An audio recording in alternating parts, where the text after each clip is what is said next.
Previous వీడియోలో repetitive స్టేట్మెంట్స్లో while loop గురించి డీటెయిల్గా తెలుసుకున్నాం కదా. ఈ వీడియోలో రిపిటేటివ్ స్టేట్మెంట్స్లో నెస్టెడ్ ఫర్ లూప్ గురించి డెప్త్గా తెలుసుకుందాం.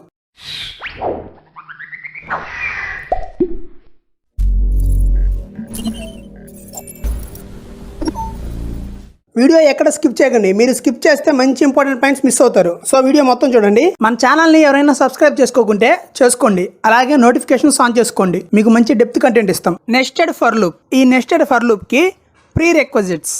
ఈ నెస్టెడ్ ఫర్ లూప్ టాపిక్ మీరు నేర్చుకోవాలి అంటే ముందు మీకు ఫర్ లూప్ టాపిక్ తెలిసి ఉండాలి. ఒకవేళ మీకు ఫర్ లూప్ టాపిక్ తెలియకుంటే కింద డిస్క్రిప్షన్లో లింక్ ఇస్తాను, చూసేయండి. సో నెస్టెడ్ ఫర్ లూప్ అంటే ఏమీ లేదు, ఫర్ లూప్లో ఇంకో ఫర్ లూప్ అన్నమాట. ఎలాగైతే నెస్టెడ్ ఇఫ్ అంటే ఇఫ్లో ఇఫ్, అదేవిధంగా నెస్టెడ్ ఫర్ లూప్ అంటే ఫర్ లూప్లో ఫర్ లూప్. అసలు ప్రోగ్రామింగ్లో ఈ నెస్టెడ్ ఫర్ లూప్ మనకు యూజ్ అవుతుందా అంటే ఎందుకు యూజ్ అవ్వదు? ఖచ్చితంగా యూజ్ అవుతుంది. ఈ నెస్టెడ్ ఫర్ లూప్ ప్యాటర్న్ ప్రోగ్రామ్స్లో అయితే మీకు చాలా హెల్ప్ అవుతుంది. మోస్ట్ ఆఫ్ ద ప్యాటర్న్ ప్రోగ్రామ్స్లో ఈ నెస్టెడ్ ఫర్ లూప్ ఖచ్చితంగా వాడాల్సిందే. ఎప్పుడైతే మనకి ఒక లూప్లో ఇంకో లూప్ అవసరం పడుతుందో అప్పుడు మనం ఈ నెస్టెడ్ ఫర్ లూప్ని వాడతాము. సరే, అసలు ఈ నెస్టెడ్ ఫర్ లూప్ని ఎలా డిక్లేర్ చేయాలి, అలాగే దీని ప్రాసెస్ ఎలా ఉంటుంది అనేది ఎగ్జాంపుల్తో చెప్పేసుకుందాం. సో ఫస్ట్ దీని సింటాక్స్ చూద్దాం. Syntax for nested for loop: for i in iterator 1 colon for J in iterator 2 colon body of inner for loop. ఇది nested for loop syntax.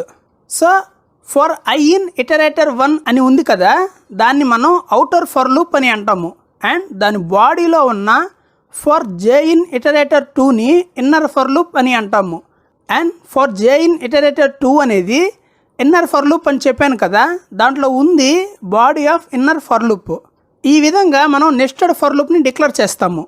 So ఇది ఎలా వర్క్ అవుతుందంటే, first outer for loop 1 iteration అయ్యి దాని తర్వాత inner for loop కంప్లీట్గా iterations అన్నీ complete చేసుకొని మళ్ళీ అవుటర్ ఫర్ లూప్కి సెకండ్ ఇటరేషన్ అయ్యి దాని తర్వాత ఇన్నర్ ఫర్ లూప్ మళ్ళీ కంప్లీట్గా ఎగ్జిక్యూట్ అయ్యి ఈ విధంగా 2 ఫర్ లూప్స్ కంప్లీట్గా ఎగ్జిక్యూట్ అయ్యేంత వరకు ప్రాసెస్ ఇలానే జరుగుతుంది.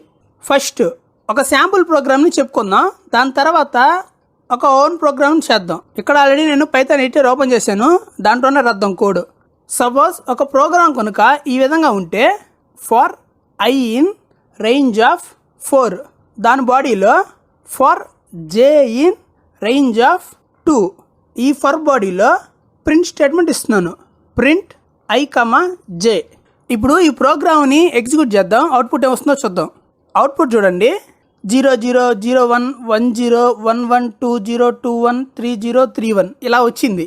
సో ఈ ప్రోగ్రామ్కి ఈ అవుట్పుట్ ఎలా వచ్చిందో చెప్తా, అప్పుడే ఫస్ట్ మీకు ఈజీగా అర్థమవుతుంది నెస్టెడ్ ఫర్ లూప్ అంటే ఏంటో. దాని తర్వాత ఏదైనా ఒక ప్రోగ్రామ్ చేద్దాము. So first for i in range of 4 execute అవుతుంది.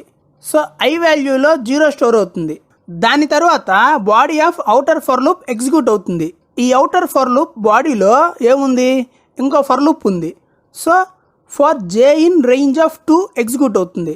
సో జేలో వాల్యూ 0 స్టోర్ అవుతుంది. అండ్ ఇన్నర్ ఫర్ లూప్ బాడీలో ఉన్న ప్రింట్ ఐ కామా జే అనే స్టేట్మెంట్ ఎగ్జిక్యూట్ అవుతుంది. ఐలో ఏముంది? 0 ఉంది. అండ్ జేలో ఏముంది? 0 ఉంది. సో అందుకే మనకి అవుట్పుట్లో 0 0 అని ప్రింట్ అయింది. నెక్స్ట్ మళ్ళీ ఇన్నర్ ఫర్ లూప్ ఎగ్జిక్యూట్ అవుతుంది, ఎందుకంటే రేంజ్ 2 దాకా ఇచ్చాం కాబట్టి. సో జేలో 1 స్టోర్ అవుతుంది. అండ్ ఇన్నర్ ఫర్ లూప్ బాడీలో ఉన్న ప్రింట్ ఐ కామా జే అనే స్టేట్మెంట్ ఎగ్జిక్యూట్ అవుతుంది. సో ఐలో ఉన్న 0 అండ్ జేలో ఉన్న 1 ప్రింట్ అవుతుంది అవుట్పుట్లో, చూడండి. అందుకే మనకి అవుట్పుట్లో 0 1 అని ప్రింట్ అయింది. ఇంకా ఇన్నర్ ఫర్ లూప్ ఆగిపోతుంది, ఎందుకంటే రేంజ్ 2 దాకా ఇచ్చాం కాబట్టి దాని ముందు వాల్యూకి ఆగిపోతుంది. సో ఎప్పుడైతే ఇన్నర్ ఫర్ లూప్ కంప్లీట్ అవుతుందో అప్పుడు అవుటర్ ఫర్ లూప్ మళ్ళీ ఇటరేట్ అవుతుంది. మళ్ళీ for i in range of 4 execute అవుతుంది. ఐలో వాల్యూ 1 స్టోర్ అవుతుంది. దాని తర్వాత body of outer for loop execute అవుతుంది. ఈ అవుటర్ ఫర్ లూప్ బాడీలో ఏముంది? ఇంకో ఫర్ లూప్ ఉంది. So for J in range of 2 execute అవుతుంది. జేలో వాల్యూ 0 స్టోర్ అవుతుంది. అండ్ ఇన్నర్ ఫర్ లూప్ బాడీలో ఉన్న ప్రింట్ ఐ కమ్మ జే అనే స్టేట్మెంట్ ఎగ్జిక్యూట్ అవుతుంది. ఐలో ఏముంది? 1 ఉంది. అండ్ జేలో ఏముంది? 0 ఉంది. అందుకే మనకి అవుట్పుట్లో 1 0 అని ప్రింట్ అయింది. నెక్స్ట్ మళ్ళీ ఇన్నర్ ఫర్ లూప్ ఎగ్జిక్యూట్ అవుతుంది, ఎందుకంటే రేంజ్ 2 దాకా ఇచ్చాం కాబట్టి. సో జేలో వాల్యూ 1 స్టోర్ అవుతుంది అండ్ ఇన్నర్ ఫర్ లూప్ బాడీలో ఉన్న ప్రింట్ I, J అనే స్టేట్మెంట్ ఎగ్జిక్యూట్ అవుతుంది. సో ఐలో ఏముంది, వాల్యూ 1 ఉంది అండ్ జేలో ఏముంది, 1 ఉంది. అందుకే మనకి అవుట్పుట్లో 1 1 అని ప్రింట్ అయింది. ఇంకా ఇన్నర్ ఫర్ లూప్ ఆగిపోతుంది, ఎందుకంటే రేంజ్ 2 దాకా ఇచ్చాం కాబట్టి. అవుటర్ ఫర్ లూప్ మళ్ళీ ఇటరేట్ అవుతుంది. For I in range of 4 execute అవుతుంది. సో ఐలో వాల్యూ 2 స్టోర్ అవుతుంది. దాని తర్వాత body of outer for loop execute అవుతుంది.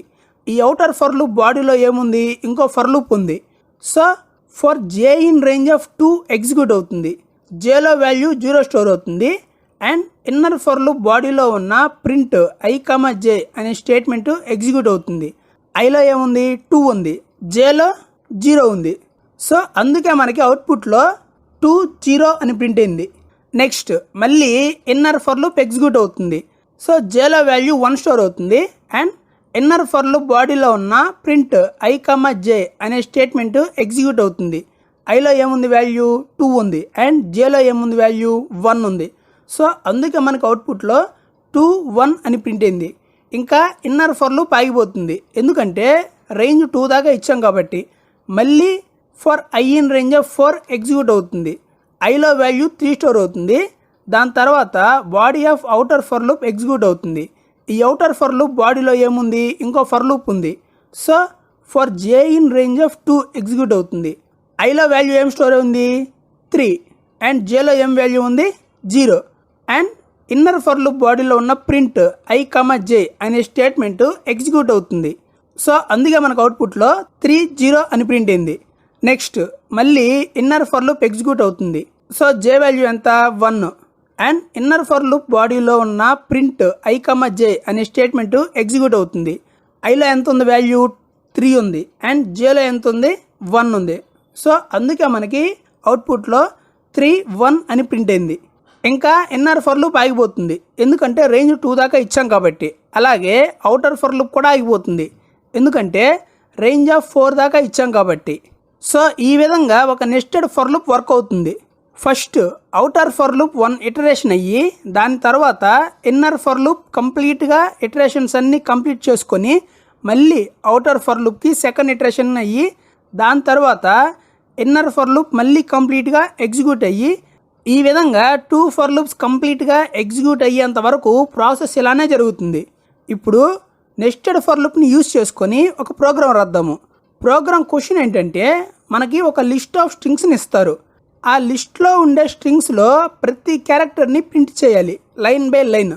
ఈ లెటర్స్లో టీ అనేది ప్రింట్ అవ్వకూడదు, మిగతా అన్ని లెటర్స్ 1 by 1 ప్రింట్ చేయాలి.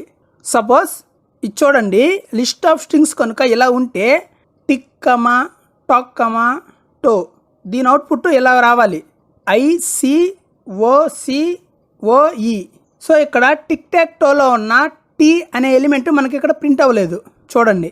సో ఇప్పుడు ఈ నెస్టెడ్ ఫర్ లూప్ని యూజ్ చేసుకొని ఈ ఇన్పుట్ తీసుకొని మనం అవుట్పుట్ ఈ విధంగా ప్రింట్ అయ్యేలాగా ప్రోగ్రామ్ రాద్దాం. ఫస్ట్ ఈ కోడ్ని రిమూవ్ చేస్తున్నాను చూడండి. ఇప్పుడు ఒక లిస్ట్ ఆఫ్ స్ట్రింగ్స్ని తీసుకుందాం. List of strings equal to ఒక లిస్ట్ ఇస్తున్నాను, దాంట్లో స్ట్రింగ్స్ ఇస్తున్నాను, tic comma tac comma to.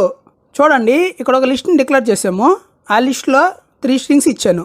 First ఈ లిస్ట్లో ఉన్న ప్రతి స్ట్రింగ్ని లైన్ బై లైన్ ప్రింట్ చేయాలంటే ఏం చేయాలి, ఈ లిస్ట్ని ఇటరేట్ చేయాలి. సో చేద్దాం.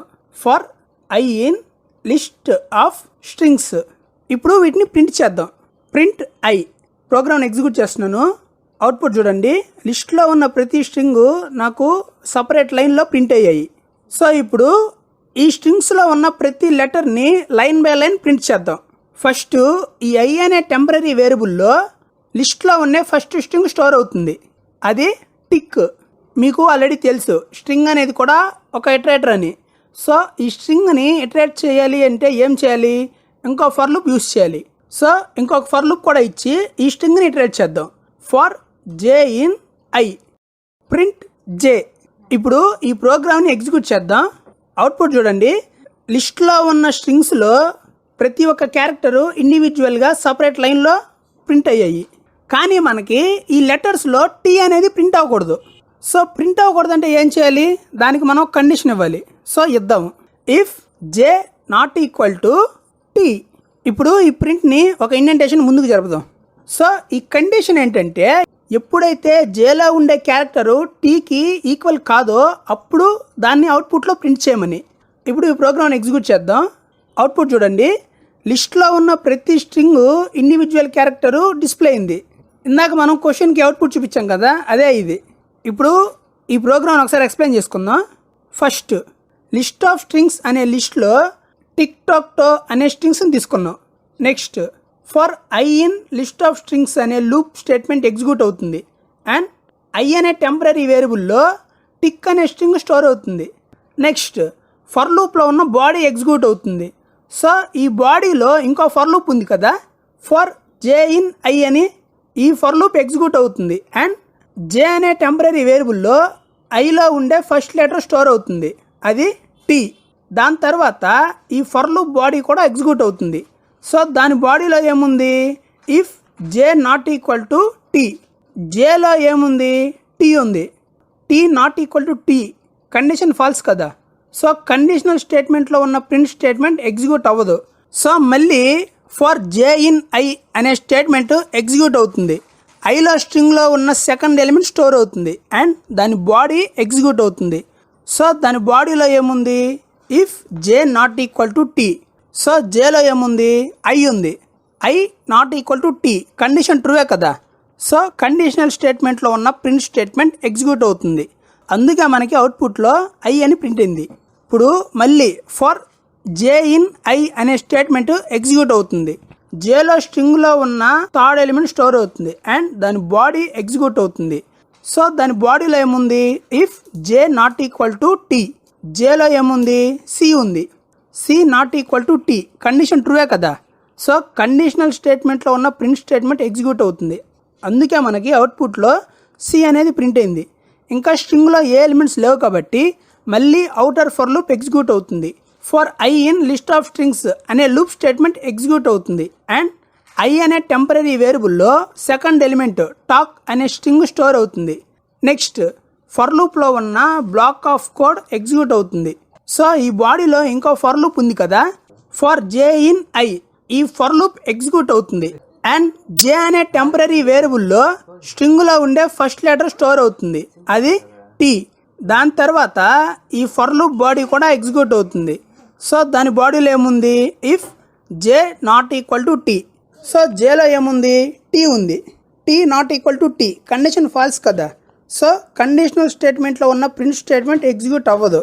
సో మళ్ళీ ఫర్ జే ఇన్ ఐ అనే స్టేట్మెంట్ ఎగ్జిక్యూట్ అవుతుంది. జేలో స్ట్రింగ్లో ఉన్న సెకండ్ ఎలిమెంట్ స్టోర్ అవుతుంది అండ్ దాని బాడీ ఎగ్జిక్యూట్ అవుతుంది. సో దాని బాడీలో ఏముంది, if J not equal to tea. So జేలో ఏముంది, ఓ ఉంది. O not equal to tea, condition ట్రూవే కదా. సో కండిషనల్ స్టేట్మెంట్లో ఉన్న ప్రింట్ స్టేట్మెంట్ ఎగ్జిక్యూట్ అవుతుంది. అందుకే మనకి అవుట్పుట్లో ఓ ప్రింట్ అయింది. మళ్ళీ ఫర్ జే ఇన్ ఐ అనే స్టేట్మెంట్ ఎగ్జిక్యూట్ అవుతుంది. జేలో స్ట్రింగ్లో ఉన్న థర్డ్ ఎలిమెంట్ స్టోర్ అవుతుంది అండ్ దాని బాడీ ఎగ్జిక్యూట్ అవుతుంది. సో దాని బాడీలో ఏముంది, if J not equal to tea. So జేలో ఏముంది, సి ఉంది. C not equal to tea, condition ట్రూవే కదా. సో కండిషనల్ స్టేట్మెంట్లో ఉన్న ప్రింట్ స్టేట్మెంట్ ఎగ్జిక్యూట్ అవుతుంది. సో అందుకే మనకు అవుట్పుట్లో సి ప్రింట్ అయింది. ఇంకా స్ట్రింగ్లో ఏ ఎలిమెంట్స్ లేవు కాబట్టి మళ్ళీ అవుటర్ ఫర్ లూప్ ఎగ్జిక్యూట్ అవుతుంది. So for i in list of strings అనే లూప్ స్టేట్మెంట్ ఎగ్జిక్యూట్ అవుతుంది అండ్ ఐ అనే టెంపరీ వేరియబుల్లో థర్డ్ ఎలిమెంట్ టో అనే స్ట్రింగ్ స్టోర్ అవుతుంది. నెక్స్ట్ ఫర్ లూప్లో ఉన్న బాడీ ఎగ్జిక్యూట్ అవుతుంది. ఈ బాడీలో ఇంకో ఫర్ లూప్ ఉంది కదా, ఫర్ జే ఇన్ ఐ అని. ఈ ఫర్ లూప్ ఎగ్జిక్యూట్ అవుతుంది అండ్ జే అనే టెంపరీ వేరియబుల్లో స్ట్రింగ్లో ఉండే ఫస్ట్ లెటర్ స్టోర్ అవుతుంది, అది టీ. దాని తర్వాత ఈ ఫర్ లూప్ బాడీ కూడా ఎగ్జిక్యూట్ అవుతుంది. సో దాని బాడీలో ఏముంది, if J not equal to tea. So జేలో ఏముంది, టీ ఉంది. Tea not equal to tea, condition ఫాల్సే కదా. సో కండిషనల్ స్టేట్మెంట్లో ఉన్న ప్రింట్ స్టేట్మెంట్ ఎగ్జిక్యూట్ అవ్వదు. మళ్ళీ ఫర్ జే ఇన్ ఐ అనే స్టేట్మెంట్ ఎగ్జిక్యూట్ అవుతుంది. జేలో స్ట్రింగ్లో ఉన్న సెకండ్ ఎలిమెంట్ స్టోర్ అవుతుంది అండ్ దాని బాడీ ఎగ్జిక్యూట్ అవుతుంది. సో దాని బాడీలో ఏముంది, if J not equal to tea. So జేలో ఏముంది, ఓ ఉంది. O not equal to tea. Condition ట్రూవే కదా. సో కండిషనల్ స్టేట్మెంట్లో ఉన్న ప్రింట్ స్టేట్మెంట్ ఎగ్జిక్యూట్ అవుతుంది. సో అందుకే మనకు అవుట్పుట్లో ఓ ప్రింట్ అయింది. మళ్ళీ ఫర్ జే ఇన్ ఐ అనే స్టేట్మెంట్ ఎగ్జిక్యూట్ అవుతుంది. జేలో స్ట్రింగ్లో ఉన్న థర్డ్ ఎలిమెంట్ స్టోర్ అవుతుంది అండ్ దాని బాడీ ఎగ్జిక్యూట్ అవుతుంది. సో దాని బాడీలో ఏముంది, if J not equal to tea. So జేలో ఏముంది, ఈ ఉంది. E not equal to tea condition ట్రూవే కదా. సో కండిషనల్ స్టేట్మెంట్లో ఉన్న ప్రింట్ స్టేట్మెంట్ ఎగ్జిక్యూట్ అవుతుంది. సో అందుకే మనకు అవుట్పుట్లో ఈ ప్రింట్ అయింది. ఇంకా స్ట్రింగ్లో ఏమి ఎలిమెంట్స్ లేవు కాబట్టి ఇన్నర్ ఫర్ లూప్ ఆగిపోతుంది అండ్ అవుటర్ ఫర్ లూప్లో కూడా ఏమీ స్ట్రింగ్స్ లేవు కాబట్టి అవుటర్ ఫర్ లూప్ కూడా ఆగిపోతుంది. సో ఈ విధంగా మనకి అవుట్పుట్ వచ్చింది. సో ఈ నెస్టెడ్ ఫర్ లూప్ ఉంటే first outer for loop 1 iteration అయ్యి దాని బాడీలో ఉన్న ఇన్నర్ ఫర్ లూప్ కంప్లీట్గా ఇటరేట్ అవుతుంది అండ్ అది కంప్లీట్గా ఇటరేట్ అయ్యాక మళ్ళీ outer for loop second iteration అవుతుంది. మళ్ళీ దాని బాడీలో ఉన్న ఇన్నర్ ఫర్ లూప్ కంప్లీట్గా ఇటరేట్ అవుతుంది. అది కంప్లీట్ అయ్యాక మళ్ళీ అవుటర్ ఫర్ లూప్లో ఉండే థర్డ్ ఎలిమెంట్ ఇటరేట్ అవుతుంది. ఇలా ప్రాసెస్ అనేది 2 ఫర్ లూప్ అయ్యేదాకా ఇటరేట్ అవుతూనే ఉంటుంది. రేపటి వీడియోలో లూప్ కంట్రోల్ స్టేట్మెంట్స్లో బ్రేక్ స్టేట్మెంట్ గురించి డీటెయిల్గా చెప్పుకుందాం. సబ్స్క్రైబ్ చేయండి, లైక్ చేయండి, షేర్ చేయండి. డౌట్స్ ఏమైనా ఉంటే కామెంట్లో పెట్టండి.